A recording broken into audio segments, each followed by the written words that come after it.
معزز ناظرین کرام، السلام علیکم ورحمۃ اللہ تعالی وبرکاتہ۔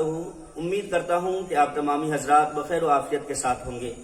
آج آپ تمامی حضرات کے سامنے قربانی کے جانوروں کے اوصاف و عیوب کے متعلق کیا شرعی احکامات ہیں ان کے بارے میں بتانے کے لیے آیا ہوں۔ قربانی کے جانور خریدتے وقت ان تمام عیوبوں کا خیال رکھنا بے حد ضروری ہوتا ہے، ورنہ آپ کی قربانی نہیں ہو سکتی ہے۔ جانور خریدتے وقت ان کے پاؤں کی طرف دھیان رکھیں۔ اگر ایسا جانور جو لنگڑاتا ہو اور صحیح طریقے سے چل نہ پاتا ہو، ایسے جانور کی قربانی جائز نہیں۔ اور اگر جانور سہارے لے کر قربانی گاہ تک اگر پہنچنے کی قابلیت رکھتا ہو تو پھر ایسے جانور کی قربانی جائز ہو جائے گی۔ اور اگر جانور کے پاؤں کٹ جائے تو پھر آپ کی قربانی جائز نہیں ہو سکتی ہے۔ قربانی کے جانور میں ان کے دانت کا بھی خیال رکھنا ضروری ہوتا ہے۔ اگر کسی جانور کے دانت بالکل ہی طور پر نہ ہو اور چارہ بھی نہ کھا سکتا ہو تو ایسے جانور کی قربانی ہماری شریعت میں جائز نہیں۔ اور قربانی کے جانور کا دانت بالکل بھی نہ ہو لیکن اگر وہ چارہ کھا لیتا ہے تو پھر شریعت کہتی ہے کہ ایسے جانور کی قربانی جائز ہے۔ اور اس کے علاوہ ہم کان کی طرف بھی خیال رکھیں گے۔ اگر ایسا جانور ہے کہ پیدائشی ان کا دونوں کان نہیں ہے، دونوں کان میں سے ایک کان نہیں ہے، تو پھر اس جانور کی بھی قربانی درست نہیں ہوگی۔ اور اگر کسی جانور کا کان تہائی حصہ یا تہائی حصہ سے زیادہ اگر کٹا ہوا ہے تو پھر ایسے جانور کی بھی قربانی جائز نہیں ہو سکتی ہے۔ اور اگر کسی جانور کی کان تہائی حصہ سے کم کٹا ہوا ہے تو پھر ایسے جانور کی قربانی جائز ہو جائے گی۔ اس کے علاوہ قربانی کے جانوروں میں سینگ کا بھی ہمیں خیال رکھنا بے حد ضروری ہوتا ہے۔ اگر کسی جانور کے سینگ تہائی حصہ یا تہائی حصہ سے زیادہ اگر اکھڑا ہوا ہے، یعنی کہ جڑ سے اگر اکھڑ گیا ہے اور اس کے جڑ کا گودا دکھائی دینے لگا تو پھر ایسے جانور کی قربانی جائز نہیں ہو سکتی ہے۔ اور میرے عزیزان ملت اسلامیہ، پھر قربانی کے جانور کے دم بھی ہم دیکھیں گے۔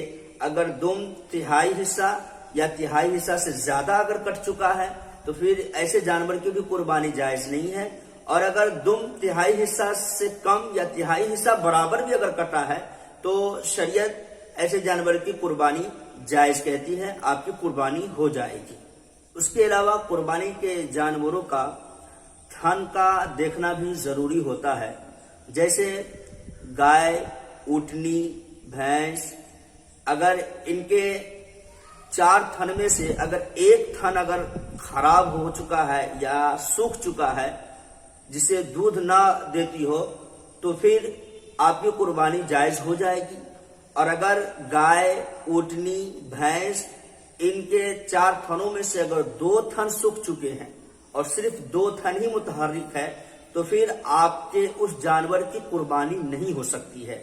اور بکری کا اگر 1 تھن اگر سوکھ چکا ہے یا خراب ہو چکا ہے تو پھر ایسے بکری کی بھی قربانی جائز نہیں ہے۔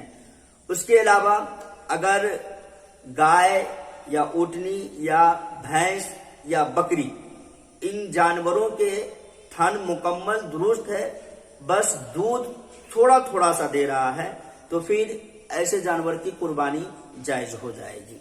اس کے علاوہ قربانی کے جانوروں کے آنکھ کا بھی دیکھنا ضروری ہوتا ہے۔ بعض جانوروں کو آپ نے دیکھا ہوگا کہ اس کے آنکھوں میں آنسو اس قدر ہوتی ہے کہ بھدائی ہوئی دکھائی دیتی ہے، اور اگر ان کے اس آنکھ کی پانی کثرت سے نکلنے کی وجہ سے اگر اس کی بینائی آدھا سے زیادہ اگر متاثر ہو گیا ہو تو پھر میرے بھائیوں ایسے جانور کی قربانی جائز نہیں ہو سکتی ہے۔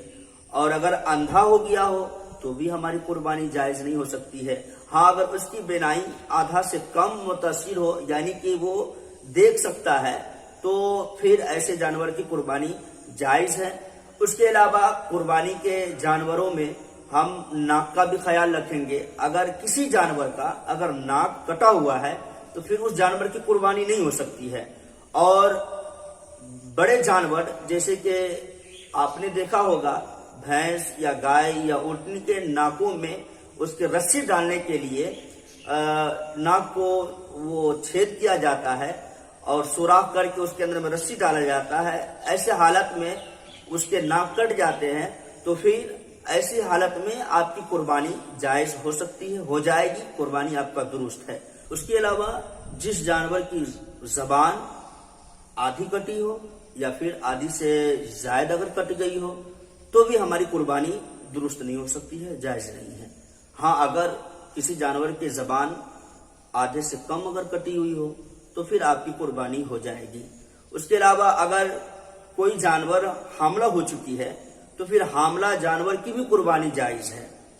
اس کے علاوہ قربانی کے اندر میں اکثر پتلے اور دبلے کا بھی بہت زیادہ لوگ خیال رکھتے ہیں اور لوگ کوشش کرتے ہیں کہ جتنا زیادہ موٹا تگڑا جانور ہو قربانی کیا جائے.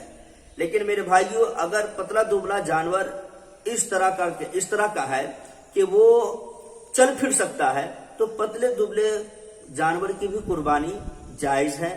ہاں اگر ایسا جانور ہے جس کے جسم میں بالکل ہی گودا نہ ہو, یعنی کہ گوشت ان کے ہڈیوں پر بالکل ہی نظر نہ آتا ہو, تو پھر ایسے جانور کی قربانی درست نہیں ہو سکتی ہے. اور اگر کوئی جانور خصی کیا ہوا ہے اس جانور کی بھی قربانی درست ہے, جائز ہے, آپ کی قربانی ہو جائے گی. معزز سامعین اکرام, قربانی کے جانور خریدتے وقت ان کے ایج یعنی کہ عمر کا بھی خیال رکھنا بہت ضروری ہوتا ہے. شریعت نے عمر کا بھی تعین رکھا ہے, جیسے کہ بھینس اور گائے کی جو عمر شریعت نے جو متعین کیا ہے وہ کم سے کم 2 سال کا ہونی چاہیے. بکری اور خصی کا جو ایج اور عمر جو متعین کیا گیا ہے وہ 1 سال کا کم سے کم ہونی چاہیے. اور اگر بعض ایسے خصی جو کہ 8 یا 9 مہینہ یا 10 مہینے کا ہوتا ہے لیکن اگر دیکھنے میں 1 سال کے برابر یا 1 سال سے زائد یا 1 سال تک اگر وہ دیکھنے میں لگ رہا ہے تو پھر اس جانور کی بھی قربانی جائز ہو جائے گی. میرے بھائیوں, یہ تمام اوصاف و عیوب جائز اور ناجائز جو بتایا گیا ہے یہ مسلک حنفیہ کے بنا پر بتایا گیا ہے. آپ تمامی حضرات جب بھی جانور خریدنے جائیں تو ان تمام اوصاف و عیوب کا مکمل خیال رکھے تاکہ آپ کی نیت قربانی کی ہے, آپ کی قربانی رب کی بارگاہ میں قبول ہو سکے. اللہ تبارک و تعالی آپ تمام بھائیوں کی قربانی کو اللہ تبارک و تعالی اپنی بارگاہ میں قبول فرمائے, آپ کی نیتوں کو اللہ تبارک و تعالی قبول فرمائے. میرے بھائیوں, اور یہ جتنی بھی باتیں بتائی گئی ہے یہ تمام جانوروں کے متعلق بتائی گئی ہے جو آپ اکثر و بیشتر اپنے معاشرے میں خرید کر کے آپ قربانی کرتے ہیں, جیسے کہ گائے ہو گیا, بھینس ہو گیا, اس کے علاوہ بکریاں ہو گئی, خصی ہو گیا. اس کے علاوہ ہمارے اس معاشرے میں اونٹ کا رواج نہیں, لیکن جن علاقوں میں اونٹنیوں کی قربانی ہوتی ہے وہاں کے بھائیوں کے لیے یہ بیان کافی فائدہ پہنچائے گی. آپ تمامی حضرات ہمارے ان ویڈیو کو دیکھیں بھی اور آگے اپنے دوستوں کو شیئر بھی کریں تاکہ اسلام کی جو تعلیم ہے اور اسلام کی جو نالجز ہے ان تک پہنچ جائے. بہت بہت شکریہ. السلام علیکم ورحمۃ اللہ تعالی وبرکاتہ.